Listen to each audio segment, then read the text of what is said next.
Hey guys, making another video today. Today is Friday, November 7th, I believe. I'm gonna make a shorter video today. I know I said yesterday I was gonna make it short, but I didn't end up doing that. I'm gonna try to make it shorter today so I don't just kind of ramble on. Today's topic is cultural Christianity. And one thing I want to bring up is one thing I said in my last video, which was one of the things that, even though I'm not Catholic or Greek Orthodox, one thing that they have against Protestantism I agree with, which is it creates a lot of cultural Christians, and it's just true. A lot of cultural Christians arise out of Protestantism, can't say it, because it's like a more lenient, easygoing, not so serious atmosphere, I guess. All the things attached to that, it's not just those things, I know, obviously, but over there in Europe or in Asia or Africa, where there's like Catholicism or Greek Orthodoxy, it's a lot more serious, and you're just a lot less likely to be cultural Christian. And I can't hate on them. Obviously, we're not supposed to hate someone in the first place, but what I was trying to say was, because I was for so long myself a cultural Christian,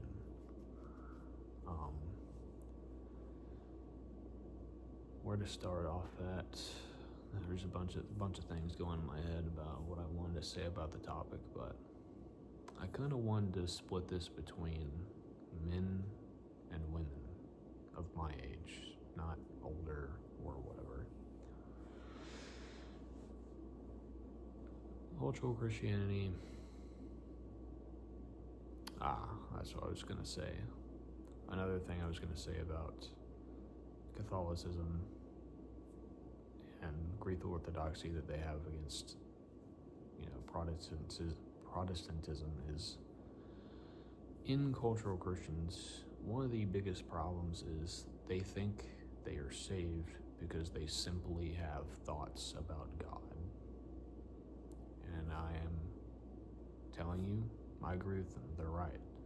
If you simply have thoughts about God, like maybe at some point in the past you were like, yeah, Jesus probably existed and what they're telling me at church was true, so yeah, I believe in it, so I'm saved, I'm good, and that's the extent of it.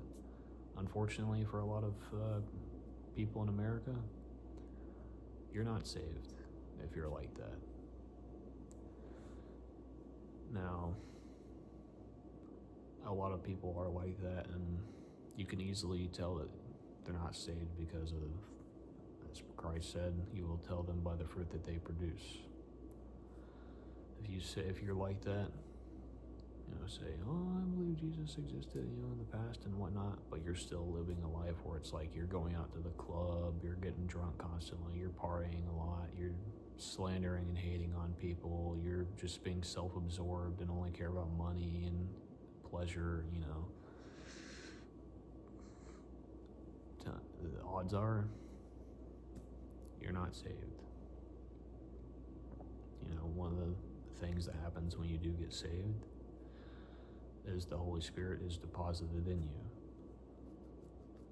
Sorry, itchy on my lip. And it will change you from within. Your desires will change to be more in line with the will of God, and you'll be, detached from so much of the worldly stuff you're in. Now, obviously, there's still temptation. You're going to mess up. We're sinful. We can't be perfect, obviously. But one of the things I mentioned for me in my change with the Spirit was, I don't have a pornography addiction anymore. I don't have fear in me anymore. Stuff like that. There's going to be a difference, an actual difference in you when you're saved. Not just, oh, I think I'm saved, and then you just go do whatever you want. Another telling sign is you only pray when you want something. You don't pray to thank God for the day, for something that may have happened in the day, pray over your food, thankfulness, or, and you can obviously ask for help for stuff, but if that's all you're doing, that's not what you should be doing. You don't ever read the Bible. I thought I was good most of my life as a cultural Christian. Never read the Bible fully through. I had maybe read some bits and pieces of like Matthew, Mark, Luke, and John, and like Genesis, and that was it. My entire life, that was really it. And I never even thought about it. Didn't even cross my mind to actually go read it at all, ever. So if you don't actually read the Word or care to read the Word, that's a bad sign. Now there's going to be times where it feels like you're going through a dry spell probably in your walk with God once you're actually saved, where you won't have as much of a drive to just maybe read the Word a certain day or something like that. It'll happen, but you still do it, is what I'm trying to say. I see a lot of men my age. I'll start off with the men and go to the women. Men my age, so many care about just how can I get rich quick, how can I get this for myself, how can I get as many women as I want, how can I be as good looking as possible, how can I get a 6-figure job just like that, how can I get this and this and this and this and this and this and this and this, and it never stops. It does never stop.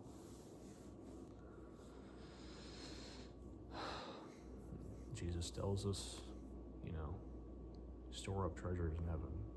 Do not seek to store treasures on earth where moth and vermin destroy and thieves break in and steal. There, where your treasure is, your heart will be also. Do not try to chase after the treasures of this world. It's only going to lead you into misery. A lot of rich people, you hear them say in interviews all the time, saying, I'm miserable, I'm not happy, this didn't mean anything to me. It happens to all of them, every single one of them, whether they admit it or not. Because once you chase those riches and then you get them, it's like, now what? Because you realize you're not actually happy. You chase after them so hard that you didn't allow yourself to actually think about the future or whether or not you actually wanted what you were chasing after. You chased after an idea and hard work in of itself to distract you. I see, a lot of young men just hating on each other, trying to elevate themselves above each other. Jesus says, if you want to be great in the kingdom of heaven, you must serve one another. You must be the least amongst each other. You must be each other's slaves, to the point Jesus is making. You must be willing to be the last in order to be the first. You can't be going around full of pride and just feeling like you're better than everyone else. That's also just gonna lead you down a lot of, I'll just say, wrong paths, basically, that'll distract you from the truth. That being prideful is not loving, and hating on others obviously isn't loving. But I see a lot of young men on social media just post stuff for laughs, content and all this, and it's like I see so many creators just on all the different platforms just spewing out content constantly that just basically shows men acting in a way contrary to God, in the way God would have us act. And so many young men these days are just watching these people, and they're imitating them.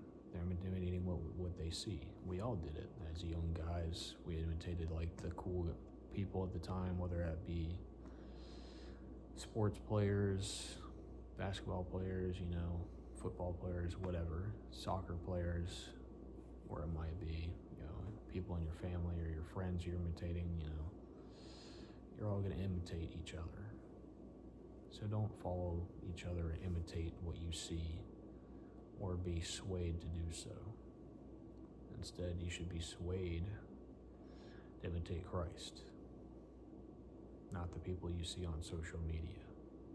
And the other young men, I say young men, but, in their 20s or whatever, are like, yeah, bro, I have like this $300,000 supercar, and instead of wasting my time sleeping and,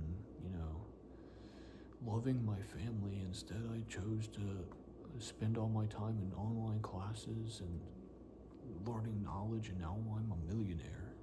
And it's like, all right, you got it, man. That's all you. It's sad because lots of times in those interviews with those young guys who became millionaires that quick, you can see in them physically, you can see in them like a hint of darkness and remorse that they're not willing to publicly say. You can tell that there's like a dissatisfaction with all they've gained that they're not willing to admit. Some hide it well than others. Most of them hide it from themselves. So don't follow in their footsteps. For women, obviously I'm not friends with a bunch of women my age, so I can't speak specifically on how y'all act or imitate one another and stuff like that. But I say this in a loving and respectful way, not in a hating, like, oh, how dare you, but in a truthful way. As a man, one of the easiest ways I can tell if a woman, does not fear God and is a cultural Christian is based on what she's wearing. Now, obviously, I can go up to anybody and ask them and find out, but I could do that with a man as well. If I'm talking about just specifically women, I could easily just tell by looking at what she's wearing. I should have looked it up. There was a video I watched maybe 8 or 9 months ago by a girl, Christian YouTuber. I can't remember her name. I don't think I'm even subscribed to her. It was just like that one video I watched, or maybe another one, where she was talking about clothes in general. And she said, and she's talking to other Christian women who would be watching. She said, girls, be honest. I'm trying to not mess up what she said. I'm trying to remember this correctly. She said, if you were to fear God and pray to him about what you're wearing and actually care for what the answer is, not even half your wardrobe would survive. Let's be honest. And when she said that, I was like, whoa. I was taken aback at, the honesty. I had never, ever before or since heard a woman actually admit that. If you're just walking around in an outfit that everybody can see most of, what you have, what I mean by that, then there's no fear of God in you.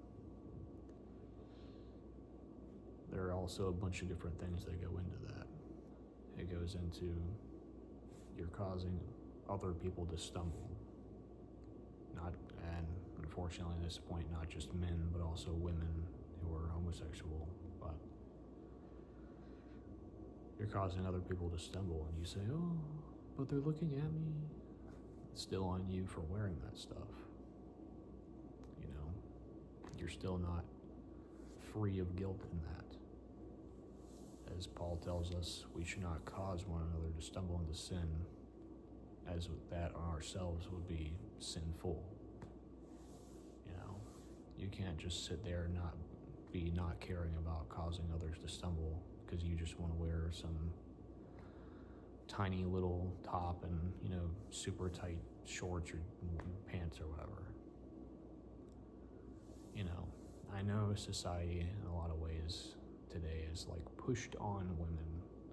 Well, if you're not, you know, wearing whatever you want, you know, and it's just society crushing you. It's men telling you you can't do this, you can't do that. You know, be a woman, be free. You know, just because you can do something doesn't mean you should. And when you want to argue against me about that, you're not arguing with me. You're arguing with God. If you have a gripe about that, go talk to him about it. Because his word is what I'm making my words to you about. And secondly, I'm trying to think of another one that's specific to women.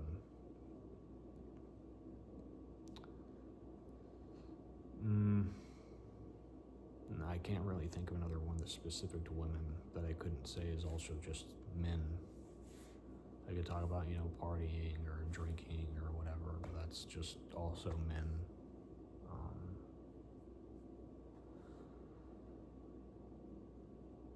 Yeah, I guess I will go into it. I didn't think I was going to, but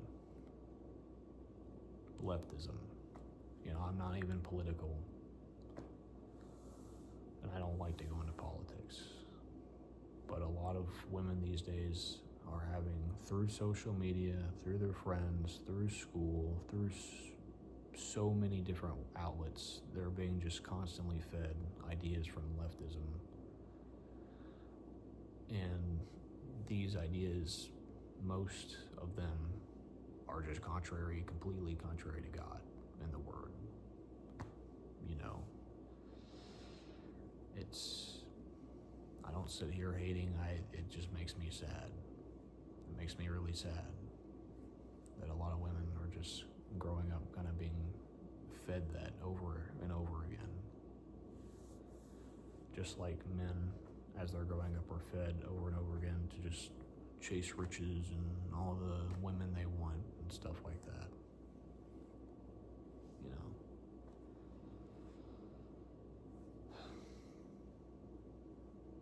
You need to be right with God about what you're doing, regardless if you're a man or a woman.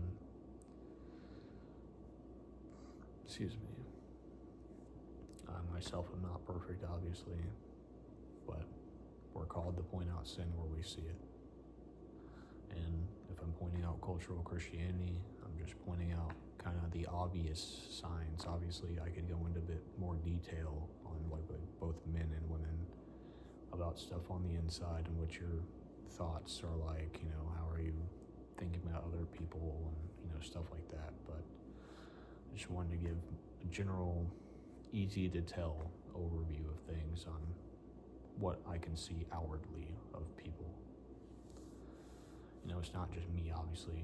You know, anybody can see these things within people that I'm talking about.